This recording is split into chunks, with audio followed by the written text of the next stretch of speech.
Hi everybody, very warm welcome to the channel Shipra Mishra. This is Shipra Mishra and I hope you guys are doing fine. So day 2 में आपका बहुत बहुत स्वागत है जहाँ हम कर रहे हैं second important chapter which is the Tiger King written by कल्कि. बहुत इंपॉर्टेंट थीम के साथ में इस चैप्टर को लिखा गया है और बहुत इंपॉर्टेंट थीम को यहाँ डिस्कस किया है जो कि कहता है कि कैसे हम लोग कभी कभी अपने घमंड में अंधे हो जाते हैं. हमें ऐसा लगता है जैसे कि हमसे ज्यादा ताकतवर, हमसे ज्यादा पावरफुल और कोई नहीं है. हम जो है वो सुप्रीम है. इनफैक्ट हम ये भी सोचने लगते हैं कि हम भगवान बन चुके हैं क्योंकि हमें कोई नहीं मार सकता. यहाँ पर हम डिस्कस करते हैं इस आइडिया को कि हम सब मॉर्टल्स हैं और हमारी पावर भी मॉर्टल है. जो शक्ति आपको मिलती है, जो अथॉरिटी, जो पावर आपको मिलती है, वो एक एक्सपायरी डेट के साथ आती है. आज आपके पास है, कल किसी और के पास होगी, तो उसका घमंड नहीं करना चाहिए. सिमिलरली आपका जो लाइफ है वो भी एक एक्सपायरी डेट के साथ आता है. हम सब मॉर्टल है. आज कल परसों किसी ना किसी दिन हम सबको मरना है, हम सबको जाना है. बट यहाँ पर हम जिस बहुत ही इंपॉर्टेंट कैरेक्टर के बारे में बात करते हैं उनको ये थीम समझ नहीं आ रहे. जी हाँ, यहाँ पर टाइगर किंग जिसकी हम बात करने वाले हैं उनको ऐसा लगता है जैसे वो महान है, वो अमर रहेंगे, उनका पावर उनसे कभी नहीं छीना जाएगा और युगों युगों तक जिएंगे. और इसी स्टूपिडिटी में आके अपने घमंड से अंधे होकर वो एक के बाद एक बस कत्ल करे ही जाते हैं और इसीलिए उनका नाम पड़ जाता है टाइगर किंग. जी हाँ, हमारे जो कैरेक्टर है इस चैप्टर के, महाराजा जिलानी जंग बहादुर, वो बहुत ही घमंडी, बहुत ही स्टूपिड, बहुत ही शॉर्ट टेम्पर्ड नेचर के हैं. वो अपने आगे किसी के बारे में भी नहीं सोचते हैं. वो अपने आप से इतने ज्यादा कह सकते हैं कवर्ड हैं, वो इतनी ज्यादा सेल्फ अब्सॉर्ब्ड हैं कि उनके अलावा उन्हें कोई नहीं सूझता. तो ऐसे इंसान को उसकी डेथ कैसे मिलती है, आज के इस चैप्टर में हम वो देखने वाले हैं. तो बच्चों, ये जो चैप्टर है, ये चैप्टर एक बहुत ही कमाल के नोट से शुरू होता है जहां पे कल्कि हमें बताते हैं कि वो आज एक इंटरेस्टिंग किंग के बारे में बात करने वाले हैं. एक ऐसे किंग के बारे में जिसकी मृत्यु के बारे में, जिसकी डेथ के बारे में उसके बचपन में ही बता दिया गया था. तो ये बात हो रही है महाराजा जंग बहादुर की, जो जब पैदा हुए तो वहां पर प्रेजेंट जितने भी एस्ट्रोलॉजर्स थे, ज्योतिषी थे, उन्होंने एक प्रोफेसी की, उन्होंने एक भविष्यवाणी की. और भविष्यवाणी ये थी कि ये बच्चा एक ना एक दिन मरेगा, ये बच्चा हीरोज का हीरो बनेगा, ये बच्चा वॉरियर्स का वॉरियर बनेगा, चैंपियंस का चैंपियन बनेगा, पर एक ना एक दिन ये मरेगा. उस वक्त हमारे जंग बहादुर 10 दिन के थे, सिर्फ 10 दिन के थे और एक चमत्कार हुआ. उन्होंने बोला, 10 दिन का बच्चा बात नहीं करता है, पर उन्होंने बात की और एक बहुत ही लॉजिकल सवाल पूछा. बहुत ही क्लियर तरीके से उन्होंने ये सवाल पूछा कि मरना तो हर किसी को है, मरना तो हर किसी को है, तो मुझे ये बता कि मैं कैसे मरूंगा. मतलब what will be the manner of my death. तब मुझे समझ में आए कि तेरा कोई प्रोफेसी या तेरे अंदर कोई टैलेंट है, कोई स्किल है. तो इतने में चीफ एस्ट्रोलॉजर ने अपना पूरा गणित लगाया और लगाकर कहा कि अकॉर्डिंग टू माय कैलकुलेशन, मेरे कैलकुलेशंस के मुताबिक आप बुल्स आर में पैदा हुए हो, आप बुल्स आर में पैदा हुए हो और बुल और टाइगर की दुश्मनी है और इसीलिए आपकी मौत टाइगर से होगी. ठीक है, तो ये प्रोफेसी हो गई थी. और जैसे ही उन्होंने ये चीज क्लियर करी तो उन्हें लगा कि वो छोटा बच्चा टाइगर से डर जाएगा, पर उस छोटे बच्चे ने एकदम से ऐलान कर दिया, लेट टाइगर्स बीवेयर. अगर ऐसा है तो सावधान कर दो टाइगर्स को. फिर इसके बाद क्या, इसके बाद उनके बचपन में, उनकी जवानी तक, 20 साल तक ज्यादा कोई मिराकल्स नहीं हुए. इनफैक्ट उनके इन मिराकल्स के बारे में लोग बात किया करते थे, पर तब वो बहुत छोटे थे. उनका लालन पालन, उनका पूरा रख रखाव जो है वो इंग्लिश प्रिंस की तरह किया जाता था. एकदम वैसे ही इंग्लिश काऊ का दूध पीते थे, इंग्लिश नैनी उनका ख्याल रखती थी, इंग्लिश पढ़ाई जाती थी, इंग्लिश मैन आके पढ़ाते थे, इंग्लिश मूवीज देखते थे. तो अच्छा बस ये काम करते रहते थे और बस अच्छा खासा उनका परवरिश हो रहा था. फाइनली जब वो 20 साल के हो गए तो उन्हें उनका सिंहासन सौंप दिया गया. अब वो महाराजा बन गए और महाराजा बनते ही सारे लोग घुसुड़ फुसुड़ करने लग गए। अरे तुम्हें पता है ये मरने वाला है, अरे तुम्हें पता है इसकी मौत टाइगर से होने वाली है। और ऐसे सारे लोग घुसड़ फुसुड़ कर रहे थे कि टाइगर किंग के कानों में भी ये बात पहुंची। उसे पता चला कि उसकी मौत के बारे में भविष्यवाणी पहले ही हो गई है।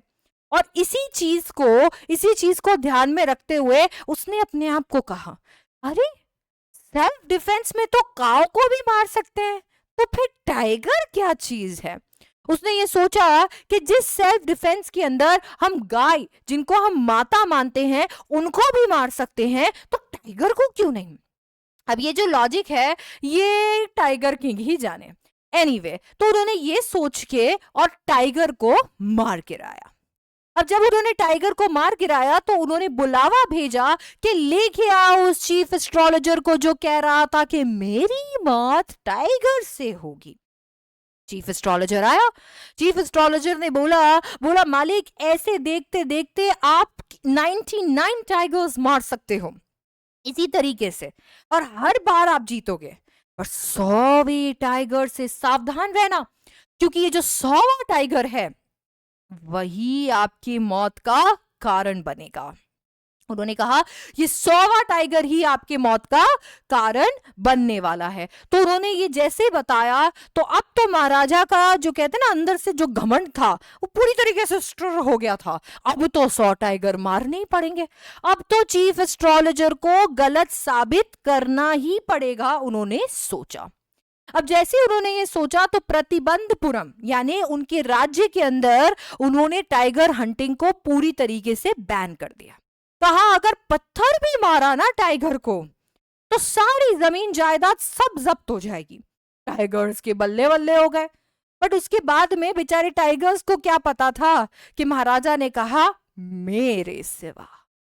तो महाराजा ने कहा मेरे सिवा अगर किसी ने टाइगर को पत्थर भी मारा तो उसकी जमीन जायदाद चली जाएगी।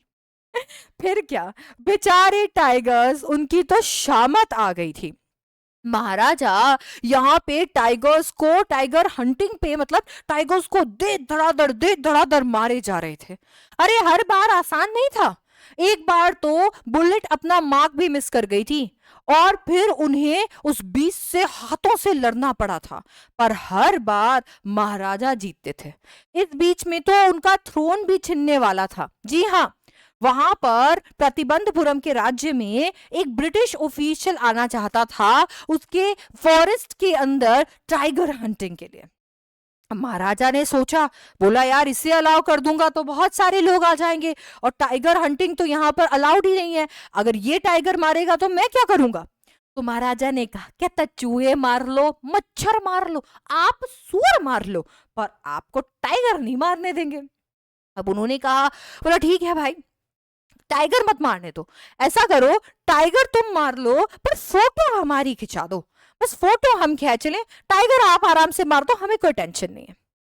महाराजा ने फिर सोचा, बोला यार अभी तो ये आया है, कल को कोई और आएगा इसकी फोटो देखकर और कहेगा उसको तो तुमने टाइगर हंट करने दिया, मुझे क्यों नहीं। अब इसने सोचा नहीं भाई मुझे तो मना करना पड़ेगा, पर अगर ज्यादा मना करेगा तो फिर पूरा का पूरा राज्य चला जाएगा इसके पास, क्या करे क्या करे क्या करे। तो उन्होंने दिमाग लगाकर कलकत्ता फोन घुमाया और वहां पर जूलर को बोला कि खूबसूरत खूबसूरत डायमंड रिंग्स के सैंपल जो हैं वो ब्रिटिश ऑफिसर की वाइफ के यहां भिजा दो। 50 सैंपल्स जो हैं वो ब्रिटिश ऑफिसर की वाइफ के यहां भिजवाए गए। उसने सोचा था, बोला ब्रिटिश ऑफिसर की वाइफ 5-6 जितने भी है सेलेक्ट करके बाकी की वापस भिजवा देगी। ब्रिटिश ऑफिसर की वाइफ ने सारे के सारे सैंपल्स रख लिए और थैंक यू का नोट भिजवा दिया। अरे अगले ही दिन 3 लाख रुपए का बिल आ गया महाराजा के हाथ। पर क्या करें, लाखों गवाए पर कम से कम ये पूरा सिंहासन तो पाए। तो इसीलिए उन्होंने सोचा सिंहासन बच गया तो अब कोई दिक्कत नहीं है, लाखों जाए जाए, उनके कौन से जा रहे थे। एनीवे, सो अभी यहाँ पर बड़ी मुसीबतों से लड़ा कर वो कैसे जैसे टाइगर हंटिंग करते रहे। अब टाइगर हंटिंग ये जो पूरा जो प्रोसेस था इसमें 10 साल लग गए। 10 साल में वो 70 टाइगर मार चुके थे। पर एक बहुत बड़ी प्रॉब्लम हो गई थी और वो ये थी कि प्रतिबंधपुरम में अब टाइगर्स बचे ही नहीं थे। क्योंकि प्रतिबंधपुरम में अब टाइगर्स बचे ही नहीं थे, तो अपना टैली ऑफ 100 टाइगर्स वो कैसे पूरा करते। अरे पता नहीं क्या हो रहा था यार, ये क्या एकदम इन्होंने क्या मास सुसाइड कर लिया था कि यार, ये टाइगर्स ने हाराकीरी कर ली थी क्या, हाँ, या फिर फैमिली प्लानिंग कर रहे थे कि बर्थ कंट्रोल करेंगे। समझ ही नहीं आ रहा टाइगर्स कहाँ गए। उन्होंने खूब सोचा कि अब मुझे क्या करना चाहिए, और फिर उन्होंने अपने सेक्रेटरी को बुलाया। बोला देखो, मैं ये चाहता हूं कि तुम जाओ और जाकर स्टैटिस्टिक्स निकालो, और सबसे ज्यादा टाइगर पॉपुलेशन वाले स्टेट में अगर कोई राजकुमारी है तो उनसे मेरी शादी करवा दो। बस सेक्रेटरी ने वही किया, सबसे ज्यादा टाइगर पॉपुलेटेड स्टेट की राजकुमारी से महाराज की शादी करा दी। अब जितनी बार भी महाराज अपने ससुराल जाते, वहां पर बस पैरी पोना करते और बढ़िया टाइगर्स को मार के आते। पांच छह टाइगर्स करके उन्होंने 99 टाइगर्स मार दिए। 99 टाइगर्स मारने के बाद अब ये 100वां टाइगर उन्हें बेचैन करने लगा था। उन्हें याद आने लगा था वो चीफ एस्ट्रोलॉजर का कहना कि ये 100वां टाइगर जो है, इससे सावधान रहना, क्योंकि यही सबसे ज्यादा खतरनाक होगा। वो तो बस ये सोच रहे थे कि बस भगवान ये 100वां टाइगर मिल जाए, इसके बाद मैं टाइगर हंटिंग हमेशा के लिए छोड़ दूंगा, इसके बाद मैं हाथ तक नहीं लगाऊंगा हंटिंग को, मैं तो अपने नॉर्मल काम करने लगूंगा। पर ये 100वां टाइगर उन्हें मिल ही नहीं रहा था। इतने में उन्हीं के राज्य के गांव से खबर आई कि आसपास जो भेड़ बकरियां हैं वो गायब हो रही है। नेचुरली गांव वाले तो नहीं खा रहे, तो जरूर कोई टाइगर है जो इन्हें चट करे जा रहा है। तो महाराजा फॉरेस्ट में चले गए और जाकर दिन रात वहां उस टाइगर का इंतजार करने लगे। जब उन्हें पता चला था कि गांव वालों ने इन्फॉर्म किया था कि यहाँ पर जरूर कोई टाइगर है, तो खुशी के अंदर उन्होंने एग्जेम्प्ट कर दिए थे टैक्सेस। अरे जाओ, तुम्हें टैक्स देने की कोई जरूरत नहीं है। बट जब वहां पर टाइगर नहीं मिले तो उन्होंने सब लोगों के साथ में बहुत बुरा किया। न जाने कितने लोगों की जॉब्स चली गई, न जाने कितने सारे ये जो गांव वाले हैं उन लोगों के टैक्सेस को डबल करने की बात भी उन्होंने करी अपने सेक्रेटरी से। सेक्रेटरी ने उन्हें कहा, अरे रुक जाओ महाराज, अगर इसी तरीके से आप टैक्स डबल करते रहोगे तो हमारा राज्य इंडियन कांग्रेस के पास चला जाएगा। महाराजा अभी बहुत गुस्से में थे, उन्हें कुछ समझ नहीं आ रहा था, और तभी सेक्रेटरी ने एक सुझाव उसके दिमाग में था, एक चीज उसके दिमाग में, एक आइडिया उसके दिमाग में चल रहा था, और बस उस आइडिया को इंप्लीमेंट कर दिया। वो पास में मद्रास में जाके पीपल्स पार्क ऑफ मद्रास से एक टाइगर उठा के लेके आया, बूढ़ा टाइगर उठा के लेके आया। वो उन्होंने अपने घर में रखा हुआ था, और अब वक्त आ गया था इस टाइगर को महाराजा को सौंपने का। कैसे जैसे उठाकर उस टाइगर को वो कार में लेकर गए और फॉरेस्ट में छोड़ दिया, महाराजा जहां हंट कर रहे थे वहां पर। अरे वो टाइगर तो एग्जैक्टली वैसा ही कर रहा था जैसा कि करना चाहिए था, क्योंकि टाइगर एकदम महाराजा के सामने चला गया और बोलता है, लो मालिक, आराम से शूट कर दो, कोई दिक्कत नहीं है। महाराजा उसे देखकर इतना खुश हो गए कि एम किया और शूट कर दिया। वो गिर भी गया, तो महाराजा ने खुशी खुशी में बोला कि जाओ इसको लेके आओ, अभी हमारे पूरे राज्य के अंदर जश्न होगा, सेलिब्रेशंस होंगे। एंड फिर वो वहां से फुर्ती में चले गए। अब जब यहाँ पे हंटर्स आए और हंटर्स ने आकर उस टाइगर को उठाया, तो उस टाइगर ने अपनी आंखें खोली, तिड़ुम। हंटर्स ने कहा, अरे ये तो जिंदा है, लगता है जरूर महाराजा की बुलेट मिस हो गई होगी और बुलेट की आवाज से ये बेहोश हो गया होगा। अब उन्होंने सोचा, अगर महाराजा को बताएंगे तो महाराजा तो हमारी जान ले लेंगे, इसीलिए उन्होंने खुद उसके ऊपर एम किया और उसे शूट कर दिया।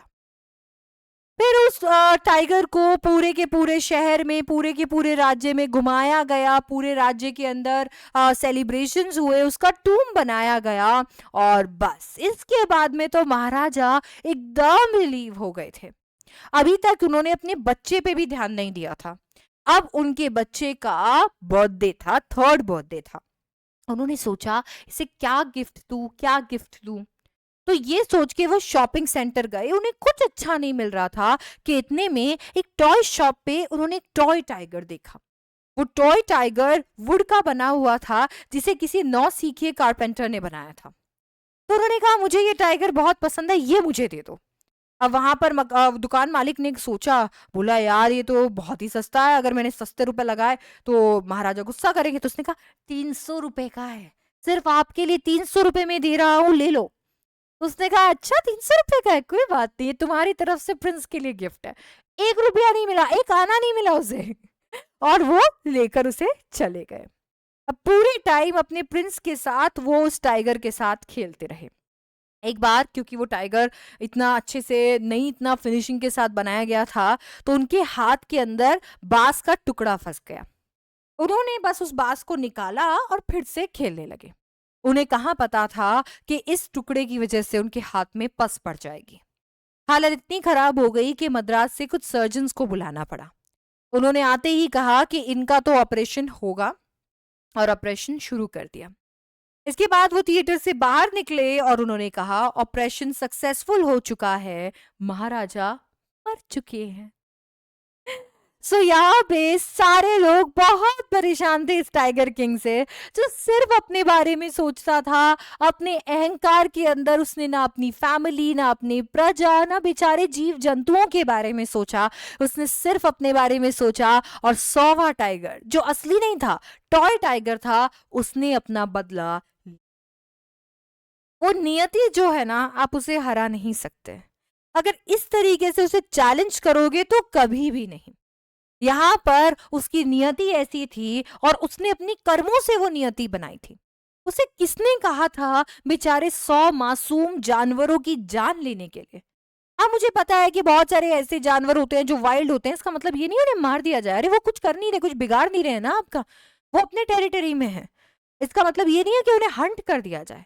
तो ये पूरा चैप्टर इस हंटिंग की प्रथा के बारे में बात करता है, इसे मॉक करता है, किंग के अहंकार के बारे में बात करता है कैसे हम लोग मॉर्टल्स हैं और उस चीज में हमें बिलीव रखना चाहिए, death is the ultimate truth. Okay, तो इसके साथ चैप्टर हो गया है कंप्लीट। आई होप कि आपको ये पूरा राउंड अप अच्छा लगा होगा। बिल्कुल वीडियो को लाइक कर देना। ऑल्सो कमेंट्स में आपको क्वेश्चंस मिल जाएंगे, वहां से क्वेश्चन जरूर करेंगे। और इसके साथ में आप टेस्ट जरूर लेंगे और नोट्स डाउनलोड कर लेंगे, क्योंकि ना मेरी आदत है, मैं ना यहाँ पर नोट्स चलाती तो हूँ, लाती तो हूँ, पर मैं चलाती नहीं हूँ। क्योंकि एकदम से क्या होता है ना, ये मैं जब पढ़ा रही होती हूँ तो एकदम से भूल जाती हूँ कि यहाँ पर स्लाइड्स हैं। ठीक है, तो मैं ये बिल्कुल आपको देने वाली हूँ वर्ड में, तो आप वहाँ से चेक कर लेना। And I see you in the next one. Thank you so much for watching. Don't forget to like, share and subscribe. Bye bye, take care.